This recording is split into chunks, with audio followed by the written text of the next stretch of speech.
Hi everyone, this is week 16 of our ATK Weekly meetings, and I'm just pulling the agenda up.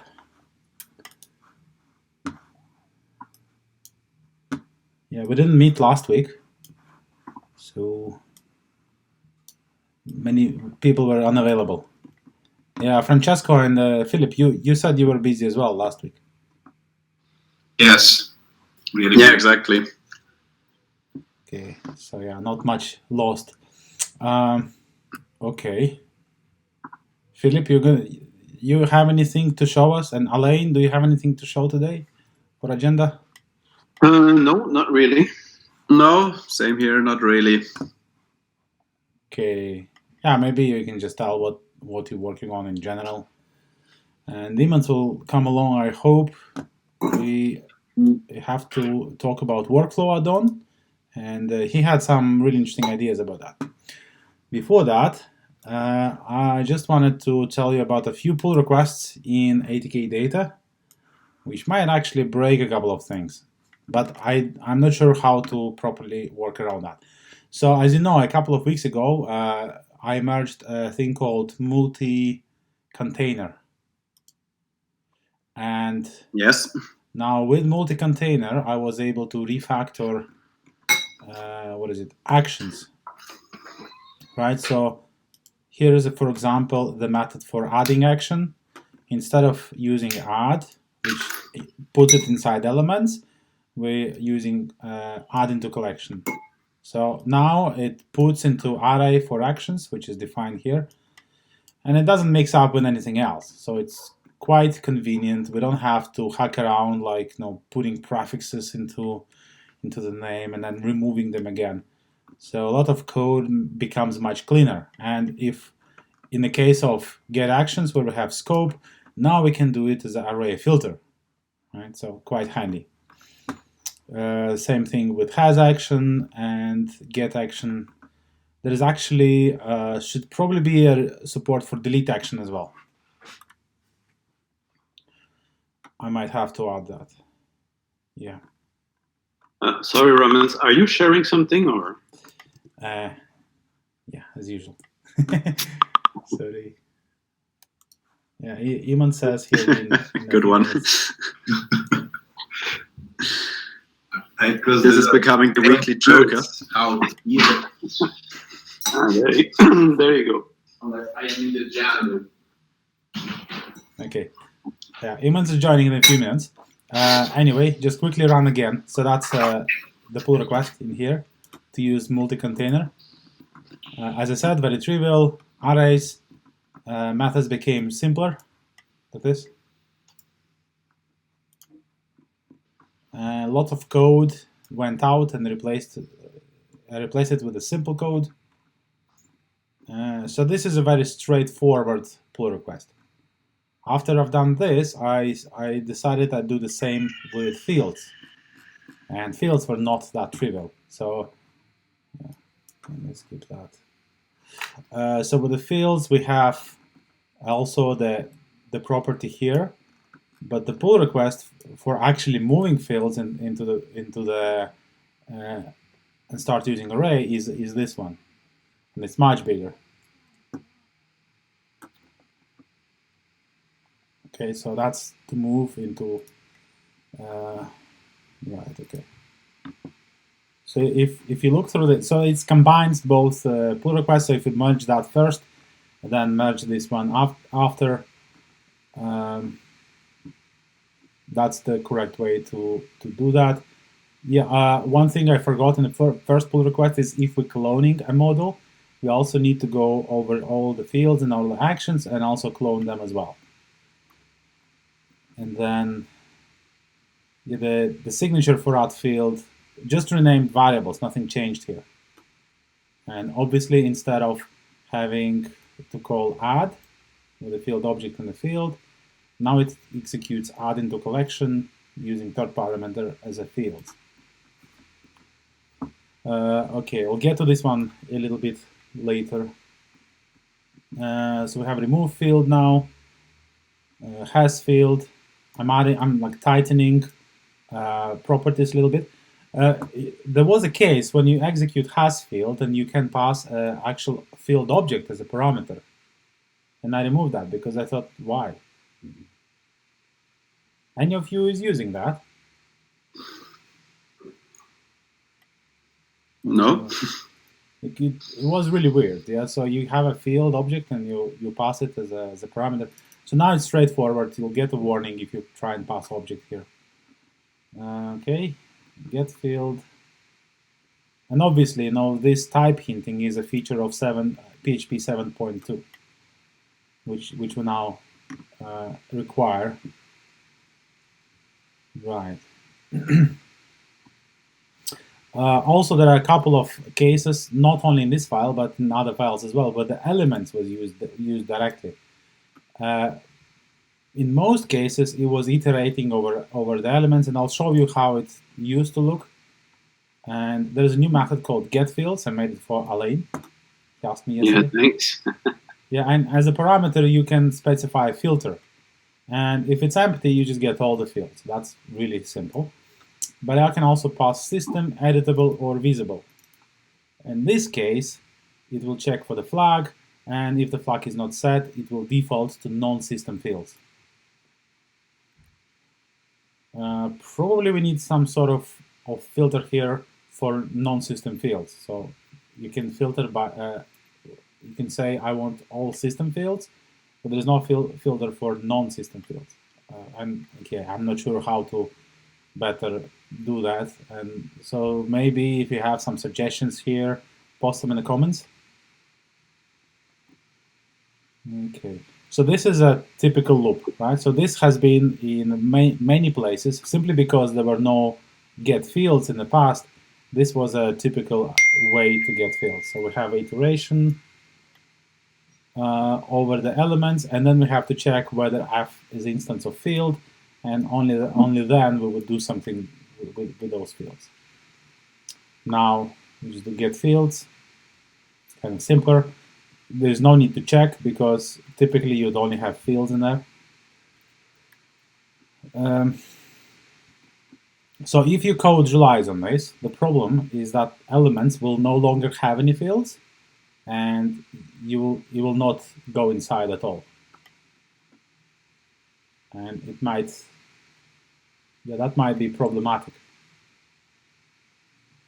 I haven't tested the ATK UI yet on this pull request of ATK data. Maybe I need to, yeah, but then again, we would have to do a pull request for ATK UI. So maybe after this is merged, I'll test ATK UI and create PR there. But the good way is if you just do the search for this string inside your project, if there are any use of elements, then, and if it mentions field inside, then you need to refactor to get fields.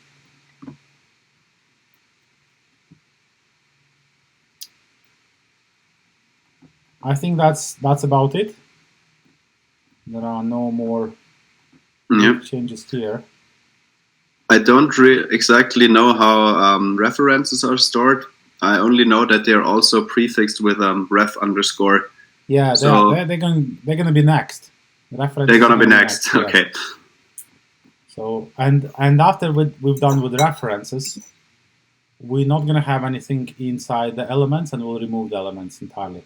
Oh yes, the other thing what I thought as well, instead of removing elements, add it as a parameter, but define it as private, so you get error if you try to access it. Yeah, so if you do have a code which iterates over elements, you'll start getting error. Right. So one thing I wanted to talk to you, but okay, is Iman here? No. Okay, because Iman had an opinion on this.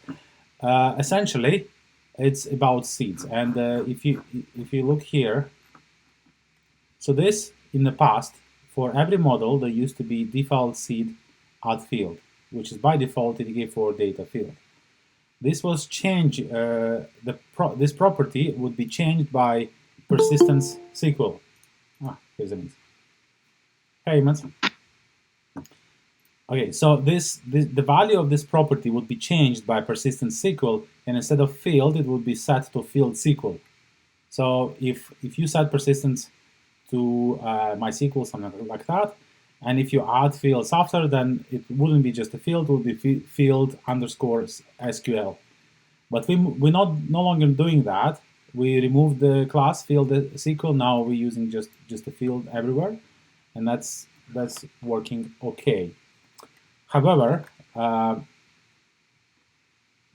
we also so when you call add field, in many cases as a default you don't pass the class. Instead, you pass a type, like boolean in here, right? And there was a code which says so if the type is set to boolean, then we should use class boolean. But this is a very ugly code. It was just a hack in order to implement this new type of field where we break down fields into multiple classes, and it's not looking very well. So instead, I'm using this field factory method, which is quite consistent with the way how UI does. I can show you in UI how table using that.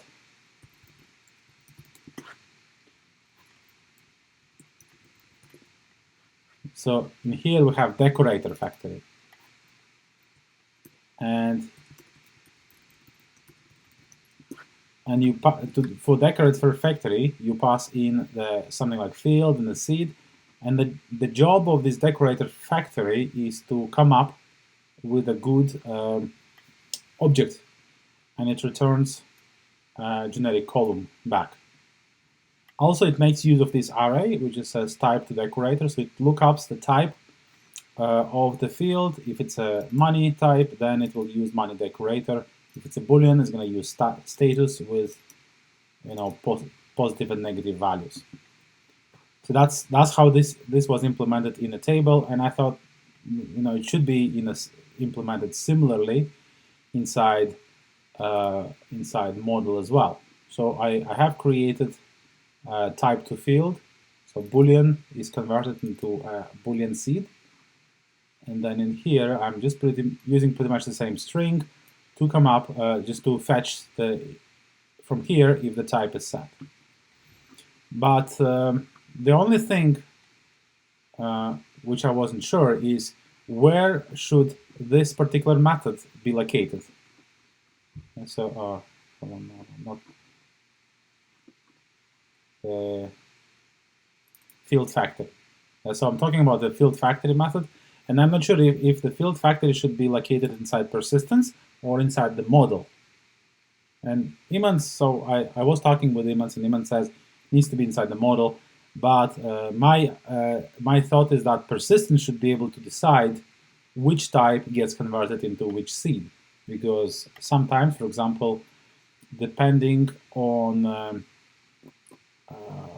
type of persistence used, there might be some changes for the field, either as a class or maybe as injected properties for the class. So I wanted to hear, what do you guys think? If we do it this way, probably we make a good step ahead in the schema. I mean, in the schema, we can start to make this association with type and class type, and start to implement even creation and remove, modify, and other things that we speak some time ago. You mean the add-on schema? Yeah. Okay. Well, I think it's not directly related, but you mean if we read this property from here and somehow work in the schema? No, I mean that if we centralize this definition in the persistence, schema can look there and the model can look there.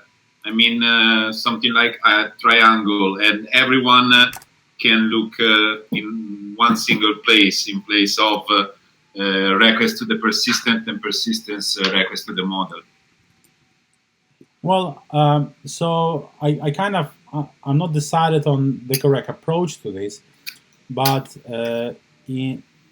let's say Emmons, who defends the principle where we need to separate fields from the persistence as much as we can. So if we draw it as a like this, so I have persistence class, let's say SQL persistence, and the job of this class is to know everything about SQL. So for example, in SQL we use varchar, and only persistence can know that fact. It's not the job of the model. Oops. So it's not going to be a job of a model. The model is here, and then if we look at the field is related to model, and it's not really related to persistence. So it's kind of like this. So in a way, field shouldn't know anything about persistence. And also, if we have those translation between the type and the class of the field, it can be inside the model, but whether it should be inside persistence, because persistence shouldn't technically know about the field. Otherwise, we kind of getting this deep. How do we call it? Coupling. Yeah, it's too coupled. Yes, that's a problem of decoupling. We don't want the scenario when there is a link between field and persistence. Ideally. So, but I thought it might be still a good case when the mechanism works inside the model, like it's done here. But if persistence wants, it can override some of that. So maybe not like this, because this is, if persistence exists, it will be responsible for factoring the fields. Otherwise, it falls back on this. It might be more to complement. So for example, when you associate model with persistence, maybe it should be able to modify the array in here. And this is how persistence can patch some of the types. For example, for Boolean, we can specify yes and no values, or I don't know, like define what's the length of the date field would be, or length of the string, maximum length, because that might be database dependent. Well, I hope you understand what I mean. Yes. Yeah, understanding and thinking about it. So, Imans, any ideas? Yeah, hello guys. I thought maybe we should have some generic way how to define the types of fields. For example, some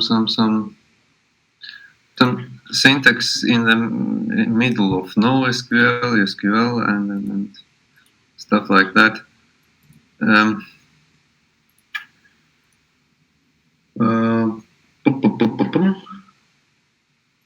Like we can define, for example, some simple types like number and then arguments, number length, and how many decimal symbols to have, and persistence. Then can pick that up. So, Imans, let's start with one step at a time. And in here, in this implementation specifically, we deciding on implementation of a field just based on the type. So here, my first question is, should we look at something else other than the type? For example, if the type is number, but then some other properties might decide whether it's a hex number, or is it a long number, or is the Boolean or like bit number, how do you call it? Binary number. I think theoretically we shouldn't have a field type as such at all. we should have field class which does everything it should do, like normalize. Historically, we have value. types. Now it's in all the applications. We have lots of different types. Yeah, but all these field classes should know how to translate its value to string, and how to translate its value to some. Yeah, we agreed on that. It's fine. Okay, so that's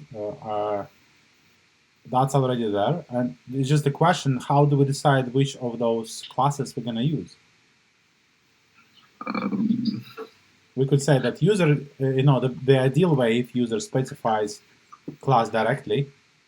So you know how we do the passwords, for example. So you add field. In the second argument, you have an array where it just says password instead of boolean, and you don't use type at all. And that works fine.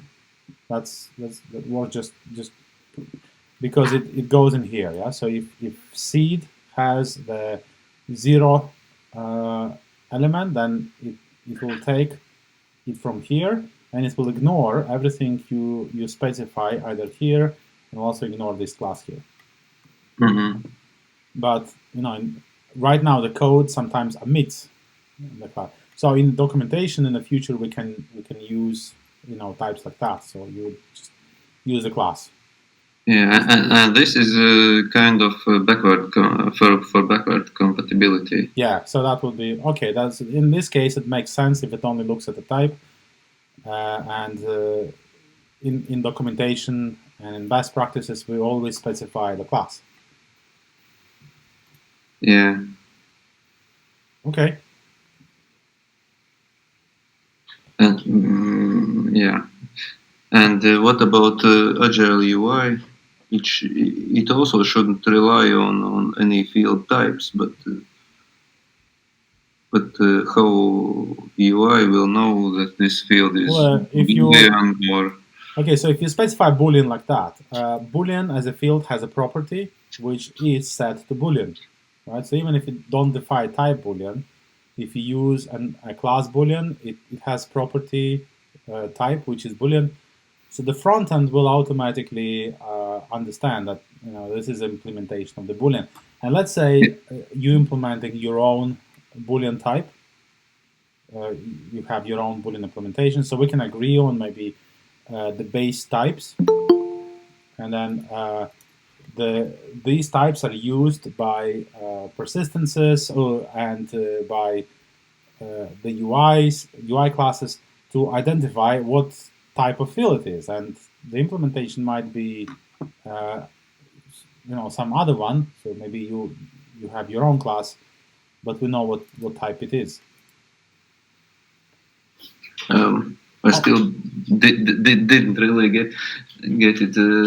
What if I have custom field class, for example? What for example? Money? No, money we already have. Rating. Okay, rating. Okay, rating. Fine, yeah. So how UI will know how to visualize this field? Okay, so you create class rating, and then you use square brackets in that field, and you specify rating. But the rest of the UI is not familiar with the rating, so you have to set type to number, and at least all the UI will display it as a... If I set type, then it's all the way how to set these types. It would be good to somehow do this without setting type. I don't know how, because you just define a new class, and they will have to output something for your field, and if it doesn't know how what's inside, it doesn't know how to display it. Yeah, right. So in a way, by using types, we have like a couple of standard types, and you can extend. And for example, you're adding email, right? I think Alex. Hi, Alex. There, by the way. Hi guys. You had a pull request to add email, right? Yes. Yeah. So what I was saying, you added a new type for email, but instead, probably what you're looking for is to create a new class called email, but the type in this case would be string. It's because email is still string. It's just a special type of string, and perhaps it will be visualized differently, and perhaps when you set it, it has some the way how it behaves is a little bit different, but it must conform to one of the defined types, like in here, and then table will see, okay, so if it's text or a string, it knows which decorator to use by default. And then in the future, maybe we agree we're gonna add additional types, so we extend our base types, but that means we will have to go over all the UI elements and make sure new types are properly supported everywhere. And that includes, for example, the multi-line entry field Alain has made. Yeah, so he just needs to support all the types. If there is a new type rating, it will not automatically be supported. So that's my thinking about types. Can we, because essentially what I did was just add the validation, do types, because I hadn't the time to look at different types. So I was wondering, for example, a field, for example, do we add the validation into the field also, or the validation part is okay as it is? Well, the field. So we talked about typecasting in a few last meetups, and the field is responsible for converting or casting type from the native PHP into some other forms, but it is not responsible to do the validation, and validation is kind of separate from the field management system. So if you think about, for example, strongly typed language like Java or C++, and they have things like string or like chars, integers, maybe dates, and so on. If you try to set a date field to a non-existing or badly formatted date, that's a problem, because that's not a date. But if it's a string, then technically it can be a sequence of any type, anything, right? So a type string can be anything. We only validate that to make sure it's not an empty string or stuff like that. Email is not really a type. It's, let's say, a format of a string. So I could say, what about phone number? Okay, if we introduce type email, then we also have to do a phone number, maybe, and then there are a lot of other pull requests which kind of introduces a lot of those additional types, and they are not even types, so more like formatters. Yeah, but why field is not responsible for validating its value? Because the validator is responsible for that. It can validate its value. It can normalize its value. You can use a standard validator, and it can support. So you can validate, making sure that the string contains email, or maybe multiple emails separated with comma, or it whether it should check for the existence of the domain used inside the email. Can it use name and surname in front of an email? These are still valid email forms. For example, if you send email and your from field contains your full name as well. So it's just a question. This is a very subjective. Email can be formatted in so many different ways. If we say type email, this is how it should be. I don't think that's a good idea how to do a type. Also to sorry, go on. Type is not email. Type is string, but field class is email, and field class can validate its value. Sure, yeah, that's I don't disagree with that, as long as type remains email. So in this case, in this pull request, so that you see these are the standard. It adds email. It adds email, and also adds an email here. So it becomes a valid type, and it first of all needs to be checked everywhere. We also need to go to ATK UI and tell table how to handle emails, which we probably should think about as well, because at the moment we don't have any support for values which are clickable. It's like a link or email. We need to think about that as well, by the way. Yeah, but what if we don't add type email, but we add the new class field email? That was my suggestion. That's what I suggest here. Yeah. Okay. Yeah, so email class. Yeah, and in this field email class, yeah, you can define UI property. Yeah, and it can also do the validation as well. So for Alex, I just wanted to show basically. So these types are just these generic types I was saying before. Yeah, let me find that ticket, because so there was a ticket, I think it was Epic.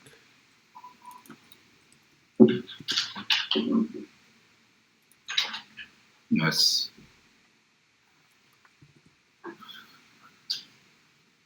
Okay. Epic, yeah. Yeah, because we merged that, because that's. But so this was the original like motion to separate field class, because it was big and heavy, into many different fields, and we have like Boolean, which we've done. This is complete, and then number in here, list, like location, full text, and so on and so on. Idea was to do some measurements as well.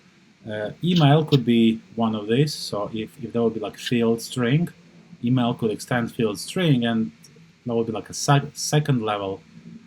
And also we could do link as well, like hyperlink. So again, if we have email, we probably need hyperlink as well. There was discussion down here about what other types is used elsewhere. I think it was ticket in here. Okay, yeah. So it's ticket 308. Date, number, measurements, some ideas, and scrolling down here, I was researching by looking into some other systems. For example, Laravel Backpack. It has all of these, so they have email, right, for example. And again, it's not a type, but validation. They have date range. So lots of things to look at, and maybe we kind of need to go through this list and decide which needs to be. Let me just link that to that pull request. But first, still we need to convert these basic types into separate classes, like Yes. it's done for Boolean. Yeah. It needs to be done. Someone will have to do it. Just needs time. It's just moving functionality from one place to another. And as we do that, so this thing comes into play, because once we refactor number, for example, we'll need to add a new line here for the number. And again, class maybe implement multiple types. So if we have, for example, text and string, maybe it will be the same class implementing that. It's just different seed, different parameters in here.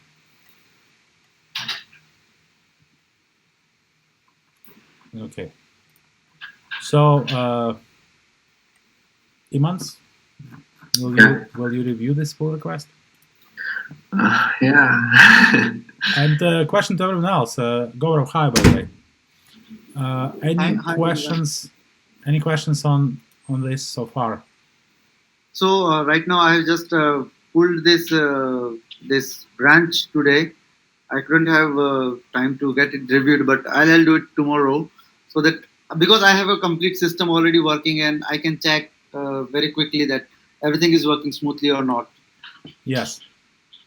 Yeah. So I think you were not here, but what I was saying about this pull request, you have to be careful with one usage pattern, particularly this. You see this code? So if you're using this anywhere, it needs to be refactored into this. Oh, okay, I got it. Yeah, because elements will be empty. It will not is not going to have any fields anymore. But if you call get fields, you'll get the fields. And then okay, we are not checking instance of that. Means get fields returns the name and the field object itself. Yeah. So the rest is identical. You just need to replace that.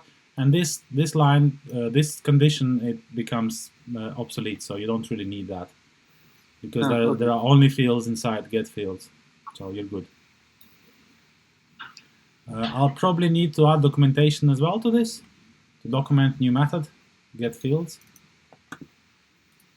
And yeah.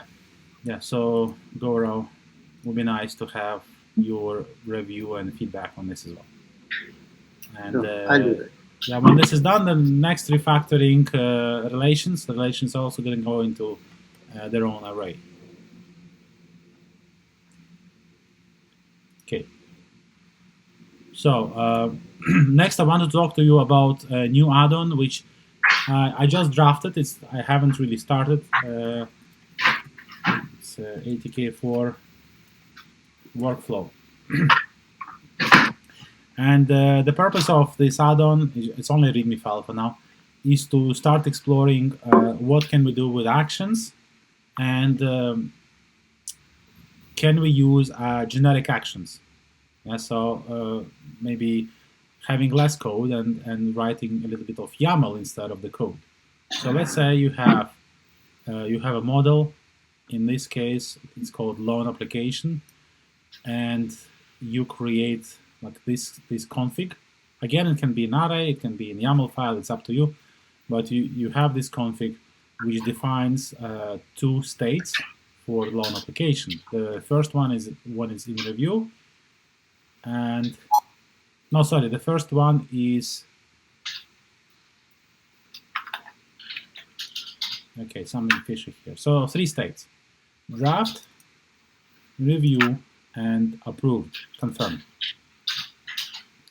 And once you, so if you have this as a config, and you add this code, which simply just calling init workflow, it will introduce 2 new actions for your loan application, which will appear across all the UI, and user can click those buttons, and it will advance it to the next state. Romans, I was reading your file, and I got a suggestion there, because a lot of time what happens, it requires an ACL to be placed, like who can do what. Absolutely. Based on our roles of person. Yes, ICL would be also part of this as well. But if you remember, in ICL, ICL will be defining access to actions, right? So in here, let's see, I define action called approve, and another action called like submit. So the idea is that you define ICL saying this user is allowed to do approve action, and then this becomes available. So in a way, this add-on, it only defines the action. It doesn't handle the ACL. ACL comes on top of that. But my question is, SCL is introduced in ATK login. I guess so. But what if a person is using not login module? It's still the model itself. The data model should be or something extra should be capable of doing this ACL kind of thing. It should be in a separate controller. So, Gaurav, if you remember, the action, so actions have this the property called enable disable. You can disable any action, and it's not clickable by the user anymore. So user is unable to do that. And the mechanic of ACL is to simply disable or enable, depending on who is logged in at the moment. Also, the check can be done in afterload hook, which means the enable disable will happen on the level of record. So it's only the question how to add this support into table and CRUDs, and then we're going to have those buttons which will conditionally appear for the record, and it will complement the workflow add-on. So workflow will not have any integration with ACL, but ACL is fully compatible with workflow. Okay. Also, I don't mind if ACL is implemented outside of the login add-on. If it's a separate project, it's absolutely fine. As you know, there are multiple implementation to ACL, and also there can be multiple implementation to workflow as well. So if I drafted this out, maybe any of you will have need for something like that, and you would like to maybe work together on building this add-on. But always you can build something else. It's just I'm trying to define the correct way to do the workflow.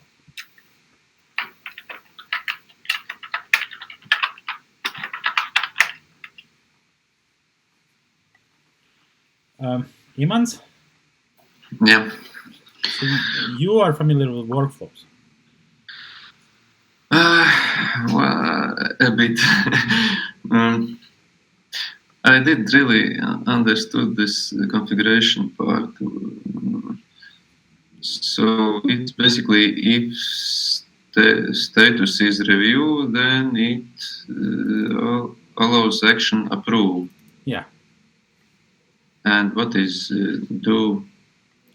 So when you click approve, it will perform multiple actions. It will set status to confirmed, and it can chain additional actions. So my idea is to have some sort of a schema in here. I don't want it to be too complex, because I want to have admin UI which is capable of changing the schema. Admin UI could be written in Vue.js or maybe a collection of CRUDs. I don't know. It doesn't really matter. But using this admin UI, a user who have no access to the code, he can define all of these things, and then maybe store them in a database. I'm suggesting here it can be, for example, stored in the model or somewhere else. And after that, the workflow add-on will simply respect the configuration and will allow transitions. So if, for example, you have a system, you can have an admin user define all the transitions through the admin, and then users will just have to be able to see those actions. So it's quite useful add-on, to be honest. It comes with an implementation for the user, for initializing the workflow, and also for the admin as well. Yeah, but what about? Can you scroll up a bit, please? Yeah. So next one is if status is draft, then and condition not known. Actions set to review. Can you add one example where is like a forking of this workflow? because currently it's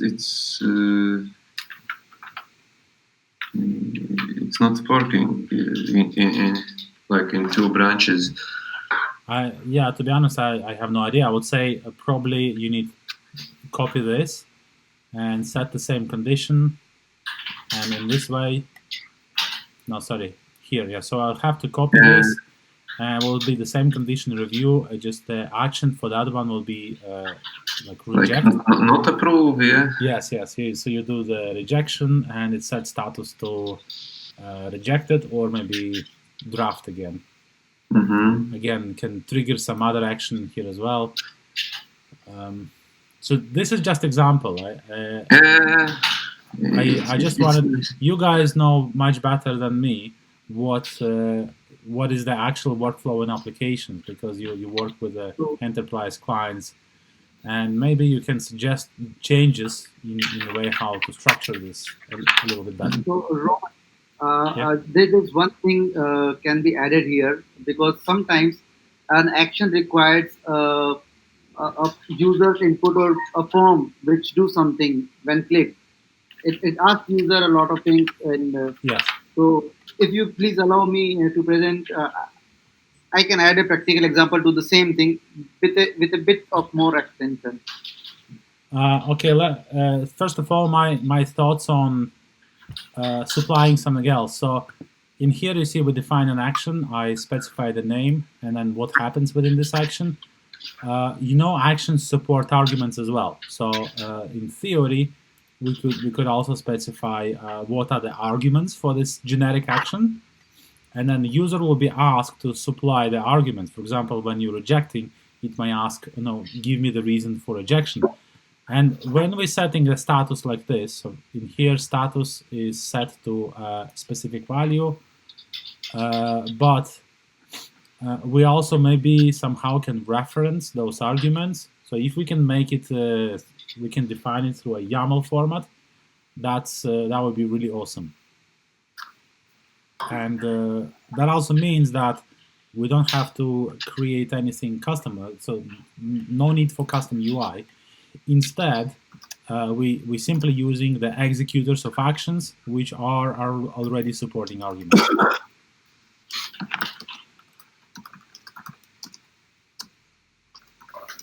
So Goro, tell me what do you have in mind? How you want this?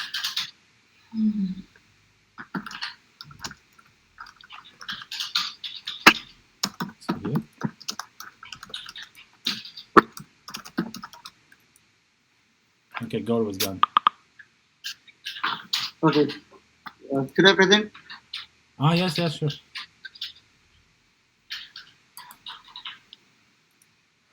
Okay, so okay. Am I visible?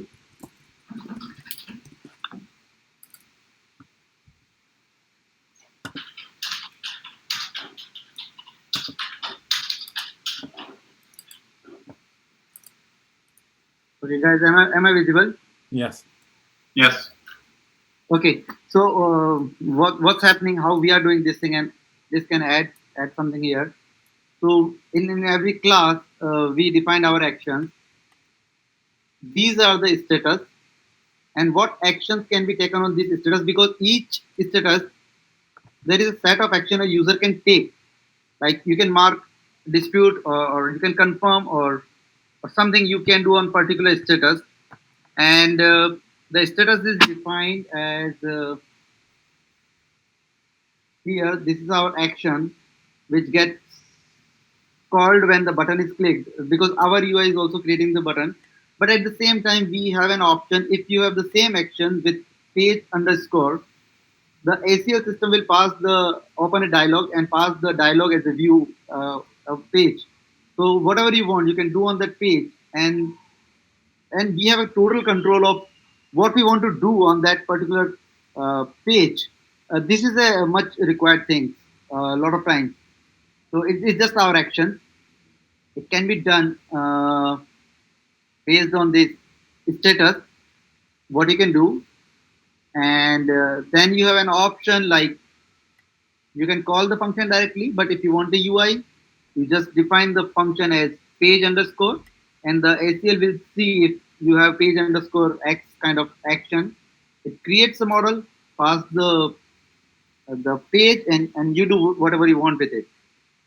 So this is something required a lot of time. It's just not about the asking the reason and remarks, but sometimes we have to do like a lot of other things on an action. So, this is Gaurav, here's a question for you. Your current implementation, this code, right? So, I don't know, it's like 200 lines of code. Can you use the YAML format configuration, the one I started, but perhaps extend it a little bit so that it handles all your cases, with the idea that you are expressing the workflow through the YAML, and after that we create a generic parser for YAML, and then you need no code at all, and more importantly, admin can define all of these set transitions, actions. And to be honest, maybe you're right. Maybe we add ACL also into the mix, and it becomes and also is added into that YAML. Sure, if you think that that's important, we can do that as well. So this is simply what we are doing. You define the CRUD from the ACL. It do everything. It just add the controller, and the controller reads everything from your model's action thing and do everything. And so this is a very required use case. I want some control in my hand, not just the what arguments you want to ask, but I want the page in my control, and just give the page whatever I want to draw on it and do with that I want to do. Yeah, that's great, but remember the goal is to not have any code at all. But you cannot say no code. It is required.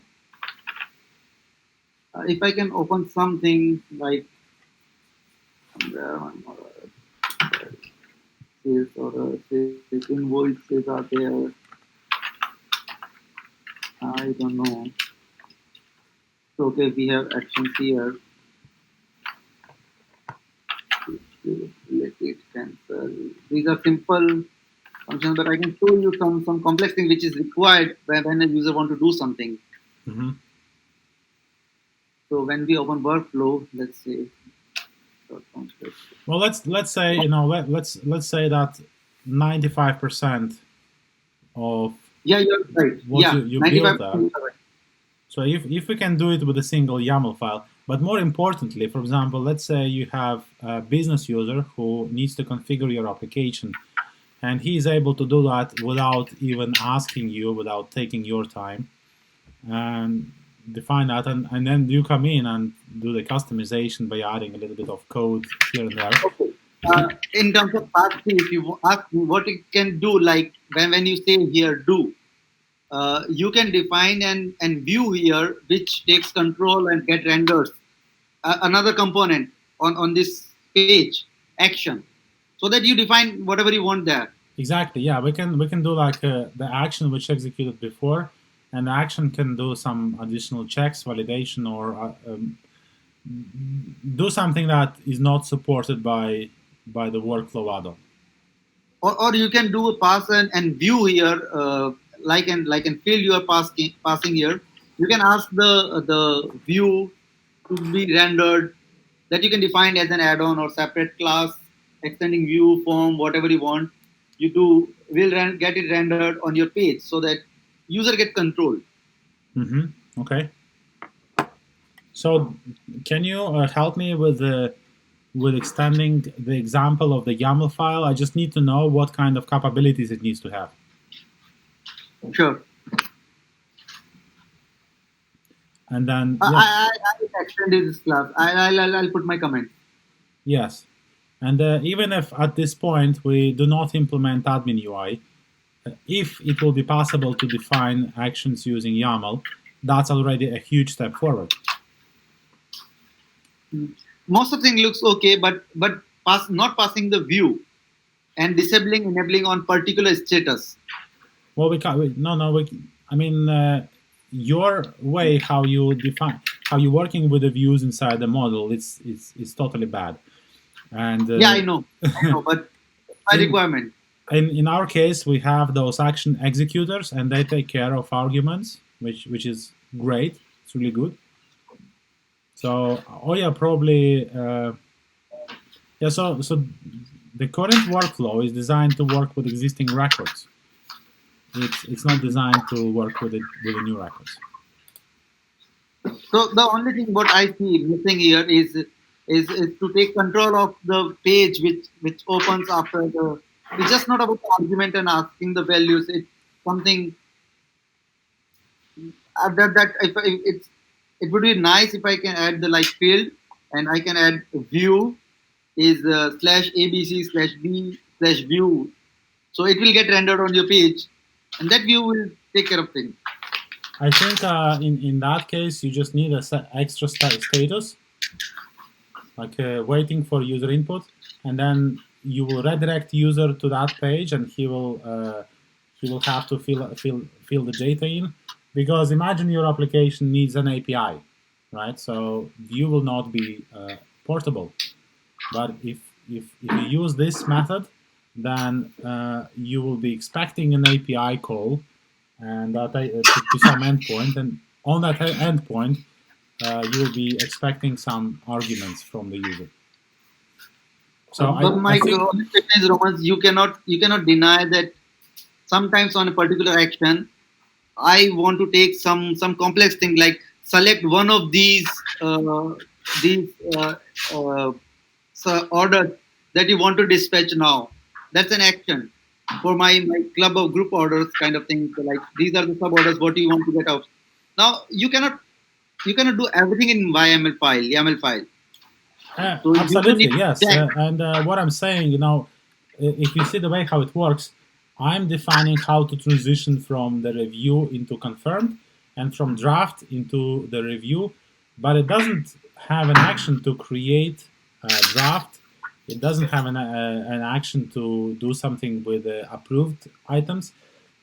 So this helps me by creating a couple of transitions, but it's not fully complete. So there might be some other implementation as well, like other actions, some other pages. This is to complement the add-ons, the actions. Romans, Yes. what about the executor of the action? What about it? I mean, if you specify the executor class there, will that open the view? Yeah, that might be a good idea, I suppose. And normally, it can be selected depending on whether you need arguments or not. But yeah, I guess so. Yeah, in case with Goro, he can create a custom executor and specify to use a custom executor in here. That's actually a really, really good idea, Elaine. Well done. That would solve Goro's problem. Yeah. But I just don't want the arguments to be asked on that view. I want to take control of that view so that I can do some complex things like render everything, and I allow you to reorder things. You can select what to do. Exactly. So with the executors, you can do all of that. This is what they're designed for. And then once the user is finished interacting with the executor, it will call an action and pass the whatever you've done to that action. Okay. That's the kind of the view part of the action is moved, and we call it executor. But as far as last update I am following, it just you just pass the arguments, so it creates the fields, it creates the default form, and get it submitted to the action. That's it. So if you use, for example, there is currently there are a couple of executors, and one of them will ask you with a form, but you can have your custom executor, which is for a specific use case, and you can use any views in there. You can just take control of the page. You can do whatever you want. So do we have any example for that thing somewhere? Alain, do we have any examples? In the one we have right now, it's on the demo. Yeah, if you go to demo, Actions. yeah, there is a file called actions.php, and it will contain a couple of executors. But this is only proof of concept inside ATK. So in theory, you can have as many executors as you want. Yeah, you can build your own. Yeah. So that's the correct way, because this way you don't put any UI code inside your actions or inside your models. Again, I have to properly document that, but this is the correct way going forward. I know this is wrong, but this is what I could do at the time when nothing else was there. We understand, Gaurav. It's just we want to do something for maybe next project. That's No, I'll update my ACL to use this new thing. Okay, guys. I'm running a little bit out of time. Okay. So let's see what else is to discuss today. Yeah, Francesco, give us an update on the translations. How we're doing that? The translation at now in the core is already working. I think must be tested, obviously, but is a simple implementation for what I think that is needed in UI, model, and core at a very, very basic level. I mean, it's a simple interpolation. I mean, a replacer of tokens and a simple I mean, the small things that we need in UI. If we need more, we try to figure out what we need more. But if we need more, we have two possibilities now. One is an already defined translator trait for Symfony. And the other one is ready-made, really yesterday, of E18 Next. That is Abaddon. Yeah, I'll open up. 3034. Okay, and I see that I really like the idea that is vastly used in JavaScript libraries, and for that I start to read. I see that is so linear and it work extendable as an extendable work. And as nested plural like the EQ and have all the feature that we need. And the good part is that at a big documentation where there is explained everything.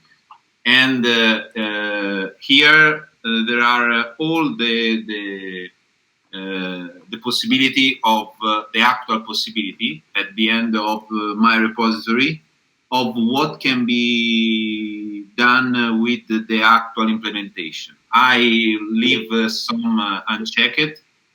And